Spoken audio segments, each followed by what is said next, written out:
These mountains stand in the middle of the biggest desert on Earth, the Sahara. It stretches right across the width of Africa, 3.5 million square miles of it. At night, it gets so cold that it can freeze. During the day, the sun strikes it so ferociously that the highest land temperatures ever recorded were measured here in the Sahara, 58 degrees centigrade, 137 degrees Fahrenheit. And in turn, those oven-like temperatures rob the land of all its moisture. All in all, there could hardly be a more hostile environment for life on Earth. But it wasn't always this way. And if you want evidence of that, here it is.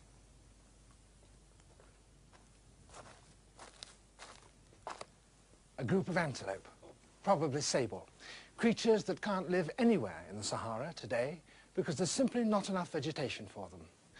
And these aren't the only wild animals that have been painted on these rocks. A giraffe, a kind of wild goat, probably a mouflon, and antelope. Obviously, at the time these pictures were painted, there was good grazing here.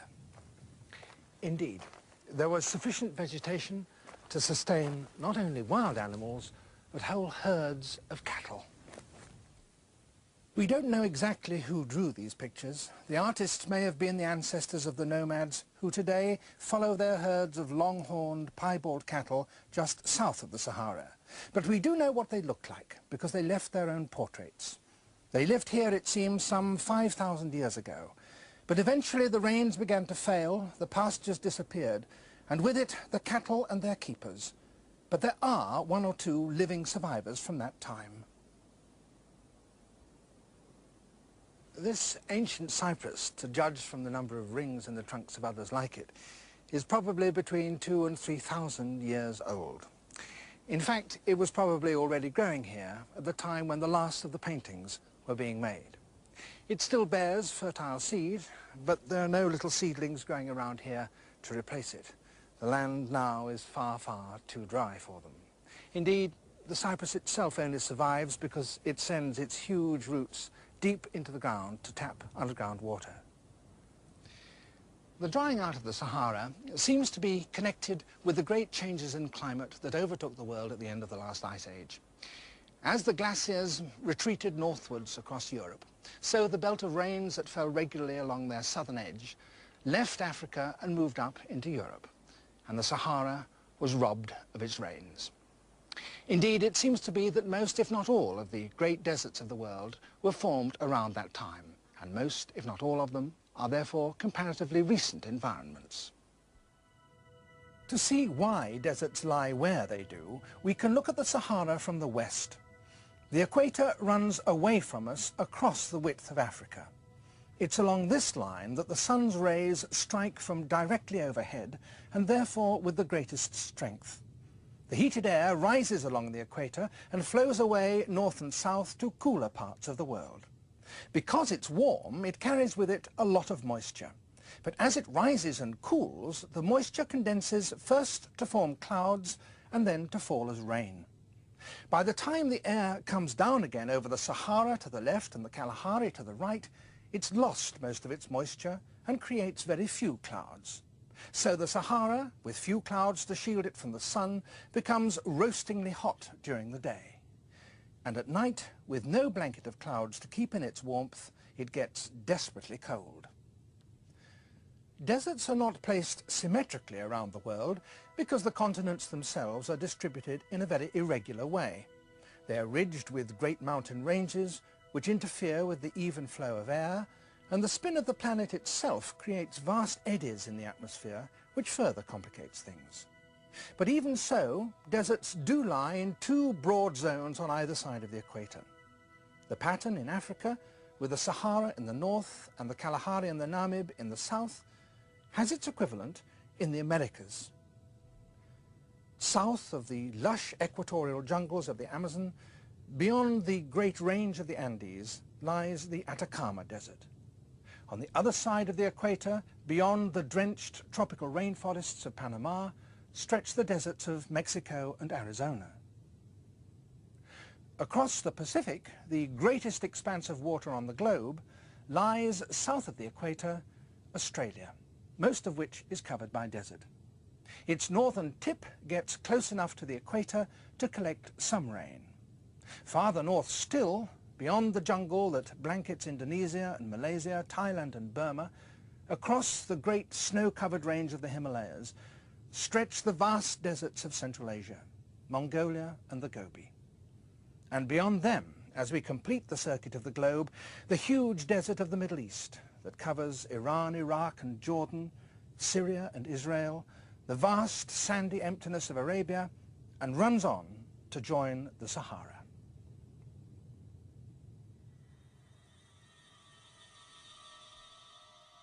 This is the biggest expanse of waterless land on Earth. Here, as in deserts everywhere, almost nothing moves during the heat of the day. But animals are here.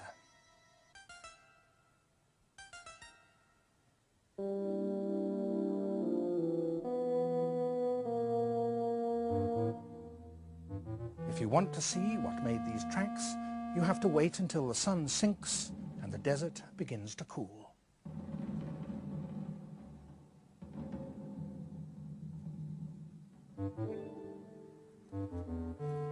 A striped hyena, one of the commonest of the bigger desert animals in this part of the world.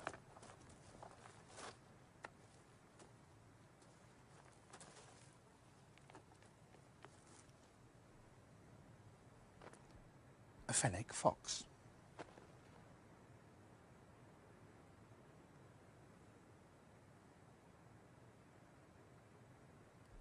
Fennecs usually live in small family groups and clearly enjoy one another's company.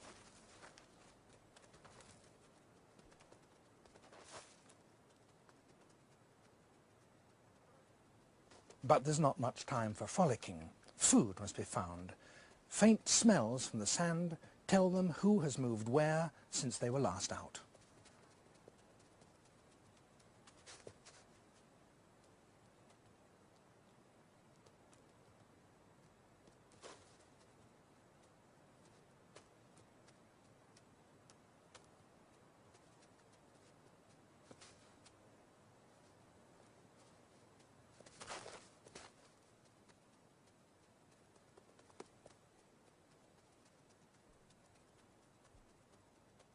As the moon rises, many more creatures emerge. A gecko, just what the fennec wants.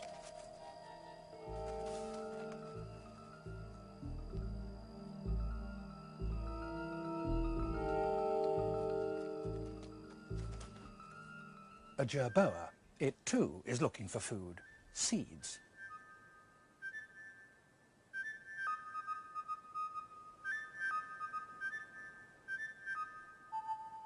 Another little seed-eating rodent, a gerbil.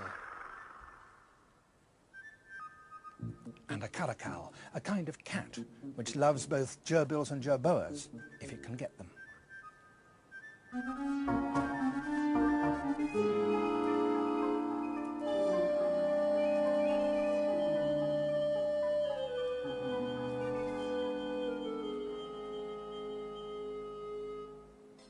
A smaller hunter, but nonetheless a deadly one, a scorpion.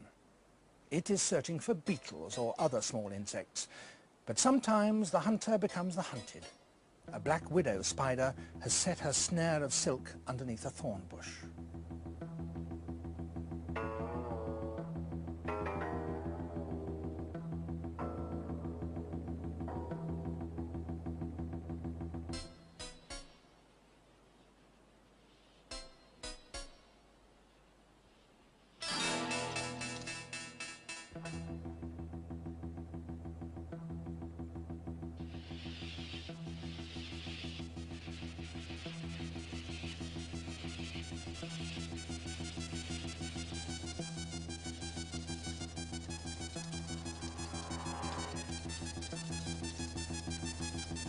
In the intense struggle, the black widow loses one of her legs.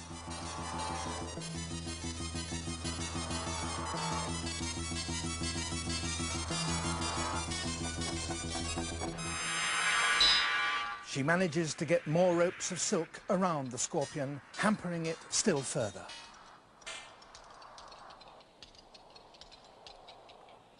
The scorpion hangs on to its trophy, but to no purpose. The battle is as good as lost.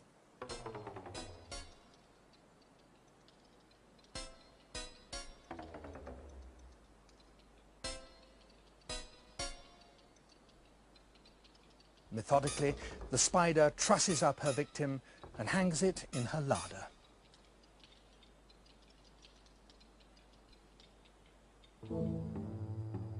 Wolves, perhaps surprisingly, are quite common in these Middle Eastern deserts. But they're not the same as the wolves from farther north. They're smaller, lighter coloured, and with only the thinnest fur. And they scavenge as much as they hunt. The cool night is coming to an end. Hunting is over.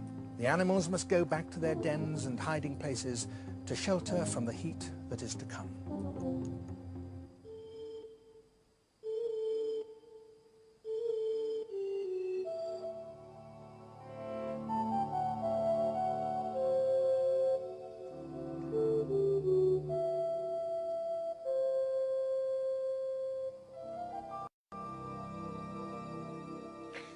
The sun returns, and very soon the desert will be heating up once again.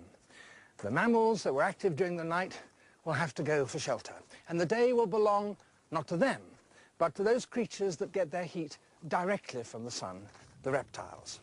This is the desert of the American West in Arizona, and we've come here to look at one very special desert reptile, this one.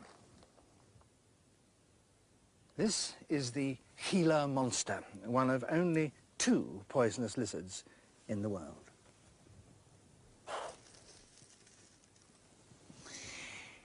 Actually, he very seldom uses his poison in defense, and in any case, it's still quite early in the morning, and he's so cold that he isn't very active. But in only about an hour and a half, the desert will get so hot that he won't be able to stand it, and he too will have to go and seek shade. So in this short period of the early morning and in the cool of the evening is the time when he hunts.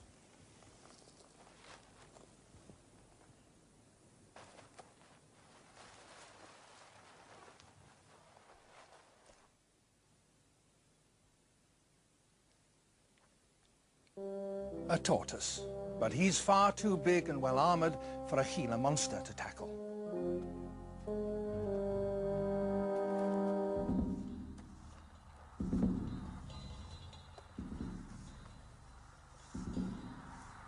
This great nest of sticks, however, looks much more promising.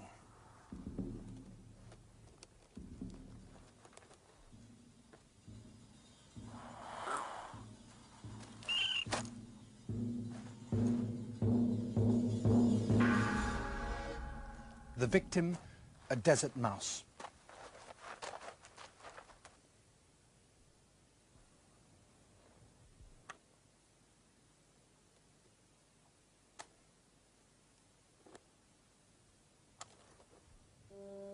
The tortoise is on the lookout for food too, but it is a vegetarian.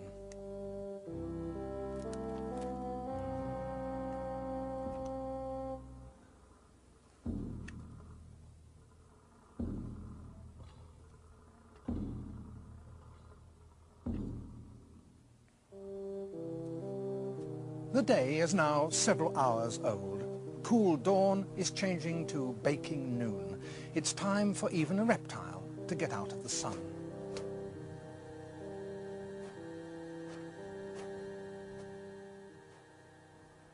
Movement generates heat, so now nothing moves unless it absolutely has to.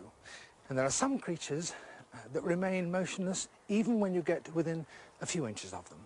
One of them is sitting down on the ground right in front of me now, though you may find it difficult to see because it's so well camouflaged. It's a poorwill, a kind of nightjar.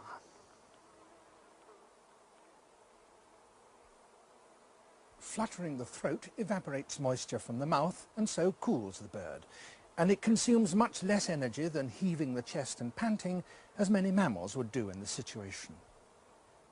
The sandgrouse of Africa uses the same trick.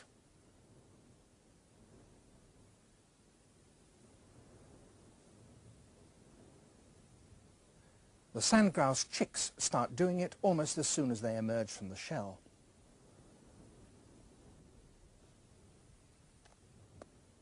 They also immediately peck for seeds, but there's little moisture in a seed, and unless they get a drink, they will die. The responsibility for providing that rests entirely with the male. Every day he flies to water, maybe as much as 25 miles from the nest. First, he fills his own stomach with water.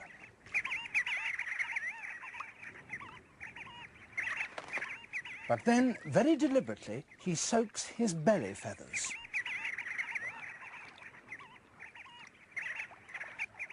These feathers have a special spongy structure so that they can absorb a great deal of water. And once he's got a full load on board, he flies back to his family.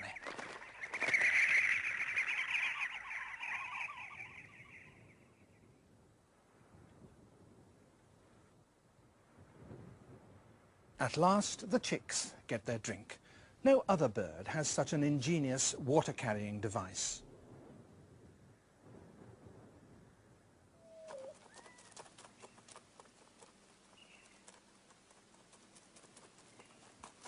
The roadrunner of the American deserts provides water for its chicks in a quite different way. This parent bird has collected a cicada for its family. Its nest is up in a cholla cactus. The parent doesn't give its chicks their food immediately.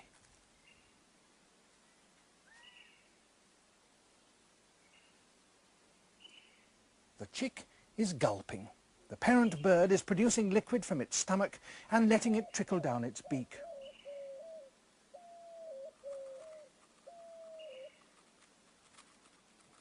Each youngster gets its share.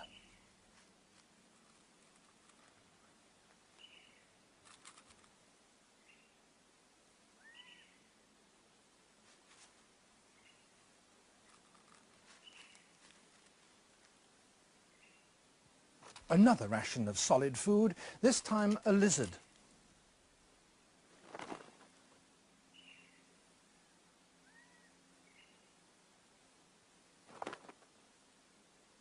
And each time, before the meal is handed over, the chicks get a drink, whether they like it or not.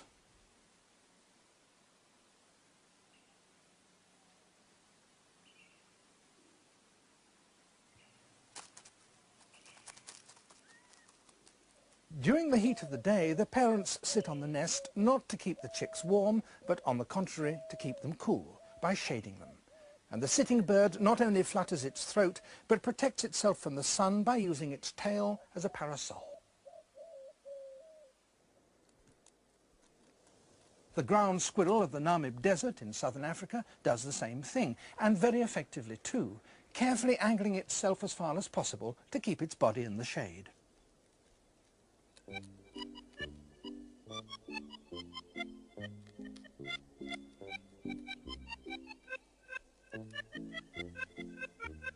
Many animals keep their blood cool with radiators. The hedgehog that lives in the desert of the Middle East has unusually large ears. Blood circulates through capillaries close to the surface of the skin and is cooled by the breeze.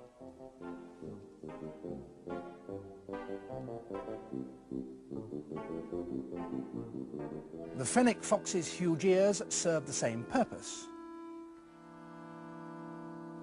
And so do those of the American jackrabbit, which perhaps has the biggest ears of all in proportion to its body.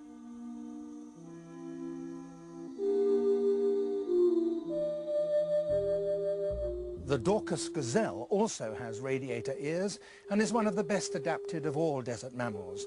It's one of the very few that can survive without a drink at all. It gets all the liquid it needs from the vegetation.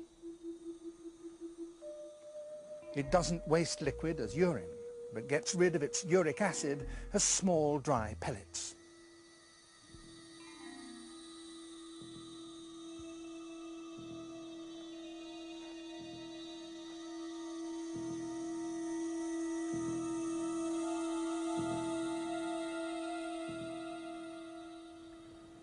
It's now approaching noon, the hottest time of the day. It's summer, the hottest time of the year, and I'm in one of the hottest places on Earth, Death Valley in the western United States. A thermometer on the ground here has risen to 201 degrees Fahrenheit. That's about 94 degrees centigrade. It's so hot that no creature can survive permanently out here. Even at the edge of these sand flats, where the ground is a little more broken, there is no sign of animal life whatever. All animals now have sought the shade and shelter from this ferocious sun.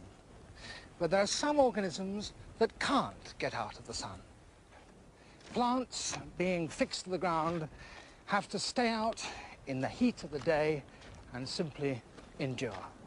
But all of them have special devices to help them to do so. The desert holly, its leaves grow at about 70 degrees to the vertical, so that in the morning when it's less hot and in the evening, and the plant needs light, it presents the face of its leaves to the light, but during the middle of the day it shows only the edges, and so it doesn't heat up so much. Not only that, but the plant extracts salt from the salt-laden ground and excretes it as a white coating on the surface of the leaf, which, like the white costume of an athlete, reflects the heat and so keeps the plant that much cooler. And this, the creosote bush, this is one of the most widespread of plants in American deserts, and its roots are better at extracting the last molecule of water from these parched sands than those of any other American plant. And this has led to a most extraordinary state of affairs that's only just been discovered. It seems that the creosote bush was the first plant to establish itself in the arid sand of the Mojave Desert when the desert first appeared. And once it had established its extensive root system, it extracted moisture from the sand so efficiently that it was extremely difficult for any other plant to grow alongside it. And that applied not only to any other kind of plant, but also to its own seedlings. So an individual creosote bush tended to spread not by setting seeds and producing a new generation, but by sending out new stems around its base. And as these spread outwards, so the stems in the middle tended to die away, and the bush grew into a ring shape, like this. So these are not separate individual creosote bushes as it might appear, but this is just one big ring-shaped individual plant. Over the centuries, the rings widened and changed their shape until now some are over 25 yards across, like this one. Of course, the individual stems and leaves of this plant are not very ancient. The first ones to grow that appeared in the middle have decayed and disappeared a long time ago. But now it's estimated that this plant started growing between 10 and 12,000 years ago. In fact, when the Mojave Desert first appeared. And that makes it the oldest known living organism in the world.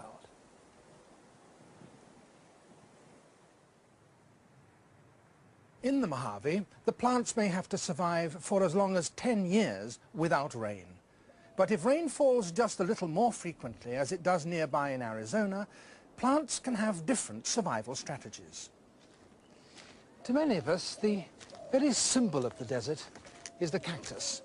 But in fact, this family of fleshy-stemmed plants lives only in the Americas. There are several hundred species of them, but among the biggest is the saguaro. The saguaro has solved the problems of surviving in great heat and drought very successfully indeed. Its stem is pleated like an accordion, so that when rain does fall, the cactus can expand and quickly absorb as much of the water as possible before it disappears. After a single storm, a saguaro can take up as much as a ton in a few days. Its leaves have become thorns, so reducing the surface area from which the plant might lose water by evaporation. The stem itself is green and has taken over the job of photosynthesis. The thorns protect the young plant from browsers, but they also break up the wind currents, so that the cactus is wrapped, as it were, in still air, and evaporation of moisture from the stem is kept very low. These huge saguaro cacti can live for over 200 years and stand nearly 50 feet high. A big one like this may weigh as much as 8 tons, and 90% of that is water. If I was dying of thirst in this desert, I'd be tempted to cut inside that saguaro and raid its reservoir of water. But that would probably be a mistake, because the water in the saguaro contains a poison. But there are lots of desert-living plants which do have drinkable water within them. And desert-living people all over the world have become expert botanists, able to recognize from just the tiniest little leaflet or straggling stem where they can get a good drink. None are more skilled than the Bushman people of the Kalahari.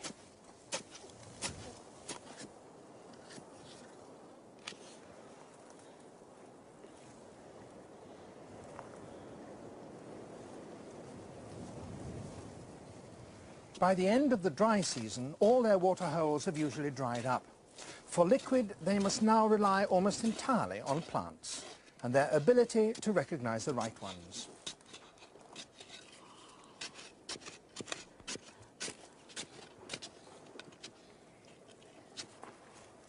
This tuber is a kind that provides good drinking water.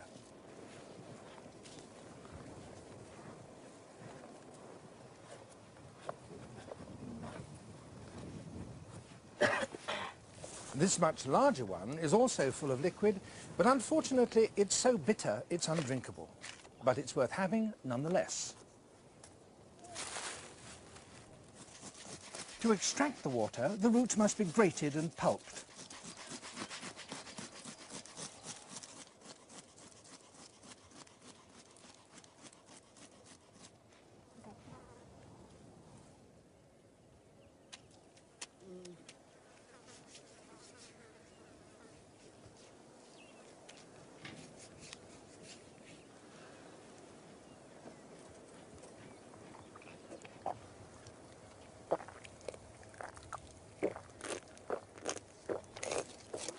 The bigger root is grated as well.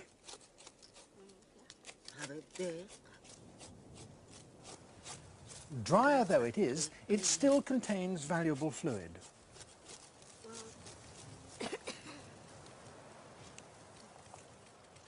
Since it cannot be drunk, the people use it to moisten their skin, and as it evaporates, it brings a delicious, refreshing coolness.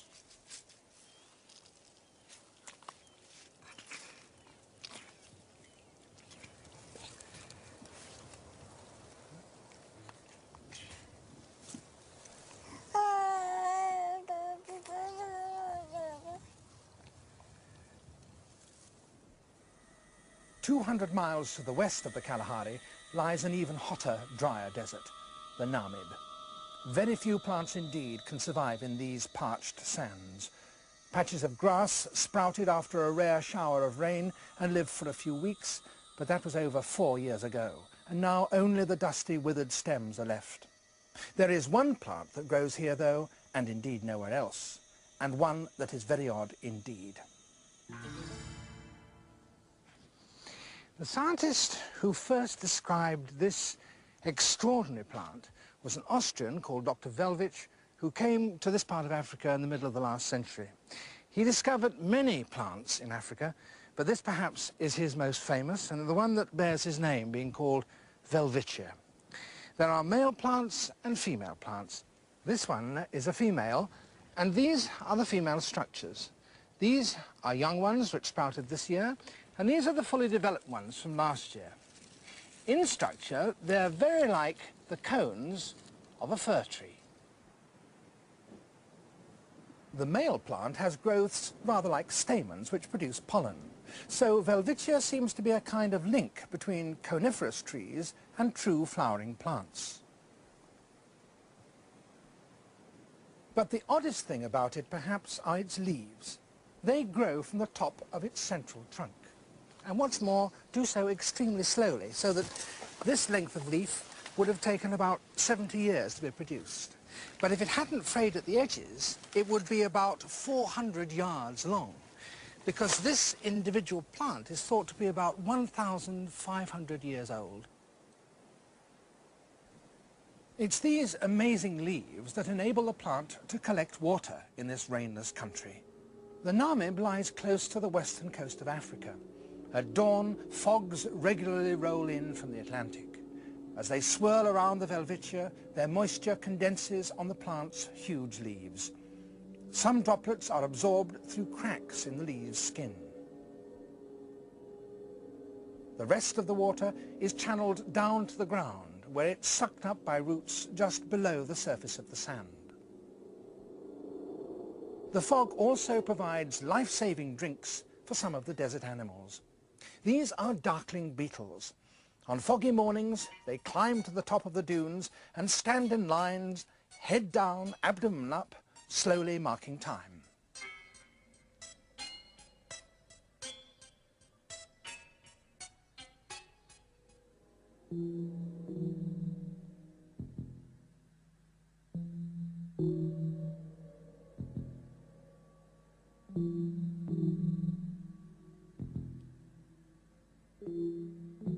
Droplets of water from the fog collect on legs and antennae, and then, as the beetle lifts its feet, trickle down towards its mouth.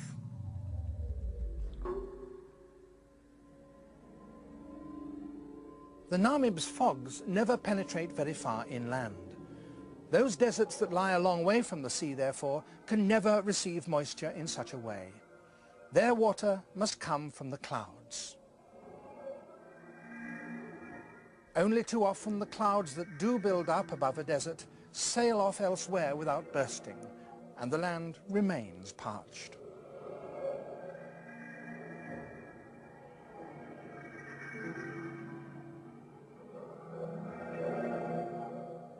But when eventually rain does come, it's the trigger for immediate and urgent action. 1 or 2 drops are all that's necessary to activate these dead stems.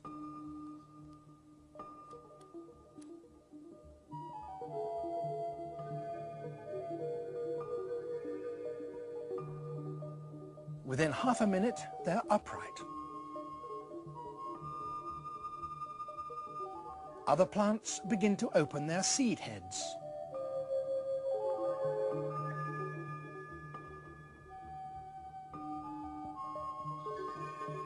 None of these plants is alive. All their movements are simply the result of the dead tissues absorbing water.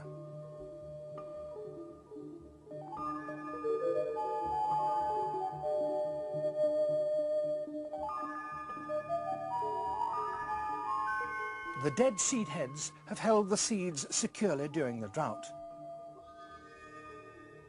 Now, since there's been rain and there's a chance of them germinating, they can be distributed. For some plants, the heavy raindrops are enough to dislodge the seeds.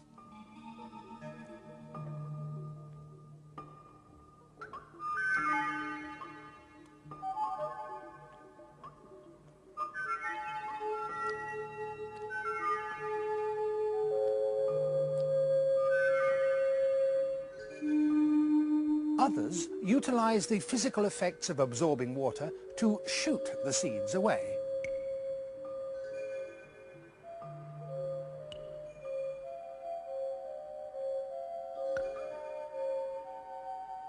Now the seeds themselves, lying on the ground, begin to move.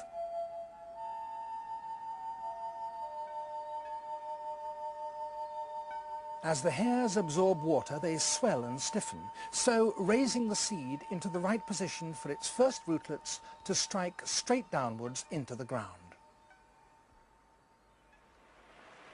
But sometimes in the Arizona desert, maybe once in several years, there are real cloudbursts and the desert is transformed.